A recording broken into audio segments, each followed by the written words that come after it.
The Fucking Darkness. For få minutter siden gik The Darkness af scenen her på Ringsted Festival fra et brag af en koncert. Og de står lige her. Tell me, how was it for you? It was sunny and lots of lovely families enjoying a music day, which is I think that's important, really, isn't it? Because you very often find festivals that are kind of exclusively for certain age groups, whether it be like a more classic rock or, you know, an older kind of metal crowd, or a pop festival that's for younger folk. And I think today it seemed like there was a lot of different ages there, so it's always nice to play to them, because you never really know what you're going to get.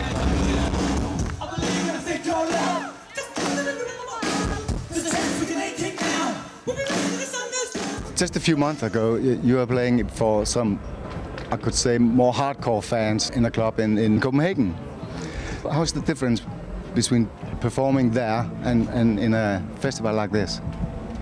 Well, you don't get people wandering off mid-set to get buy a burger when you're in a club, and there are definitely a lot less sort of 3-year-olds and babies on shoulders. But that's no bad thing, because people get hungry. You know, people need to eat. You know, but no, it's fun. It doesn't matter to us where we play. Well, I think that the point you're making, though, is that when you play in a club and it's your own audience, it's like a captive audience. So it's more intense, because the things that you subject them to, they have no choice but to take part in it. And I think when it's like a festival and it's a field full of people who might not be there to see you, their participation in your performance is optional. And it makes it much more difficult for us to sort of connect in some circumstances, but in other circumstances it makes it much more easy to sort of make friends, and it's a mixed bag. It's like a box of chocolates, yeah, in that respect.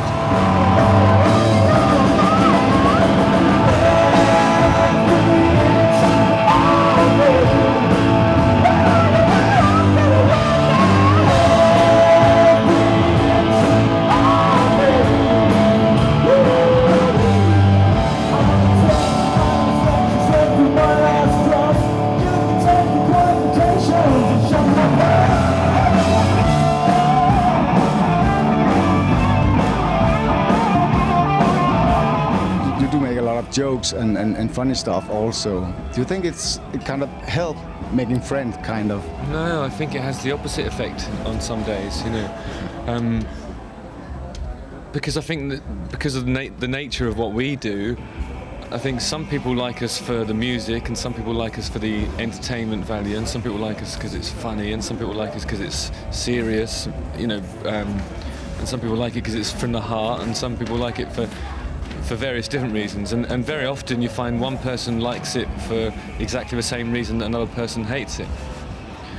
So I don't think it makes it any easier. I just think it is what it is, you know, and that's what you're getting. From where I was standing, chocolates in that respect. Yeah. You're quite fond of chocolate. We're hungry. Have you got any chocolates? Okay.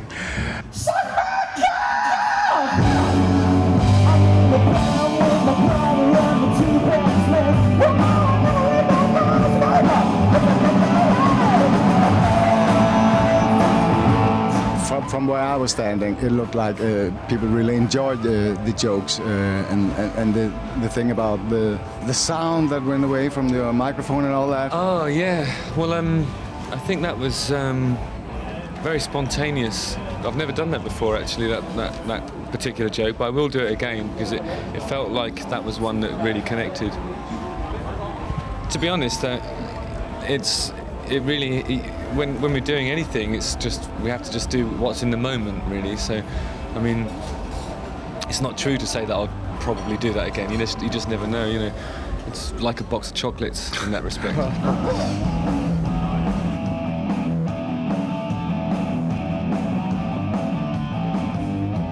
Is it any different playing in daylight instead of by night? Yeah, I mean, it's nice to play, to start off in daylight and then it become night. I like that, because first of all you get to see the whole crowd, see their faces, and, you know, see who's into it, and then and then when it gets dark, the light show can kind of take over and becomes a bit more intimate. So. Yesterday we played in Norway and played in this festival that was about 1,000 people, and it seemed to be just on the corner of somebody's private land. You know, it was just a very, very local affair. I mean, we went on a bit later, and it was dark and it was rainy and it was windy and completely different to the experience that we just had there. So I think in the last 24 hours we've experienced the two extremes of festival performances, and you really are kind of subjected to the elements, and I think that's part of what we have to cope with, and what we have to sort of, it makes us, when it's challenging weather, it makes us pull out a harder performance, I think. And today, in a way, when it's too sunny like that, it makes you a bit spoilt. You know, I like to sweat or get rained on, but I don't like the middle bit when neither happens. You know. It's like you can never decide what to wear, can you? In those situations. You know, do I wear a waistcoat as well as a t-shirt? It's a little bit nippy. It's nice to get startled by a sudden burst of rain, isn't it? It sure looked like you were dressed for the weather. Yeah, well, to be honest, I wear a leotard no matter what happens, really. So I mean, it's kind of like a universal all-weather singing uniform. Well, so. Would you like to come to Ringsted Festival once again? Oh, please, yes, we'd love to come back. I'd like to come back next year.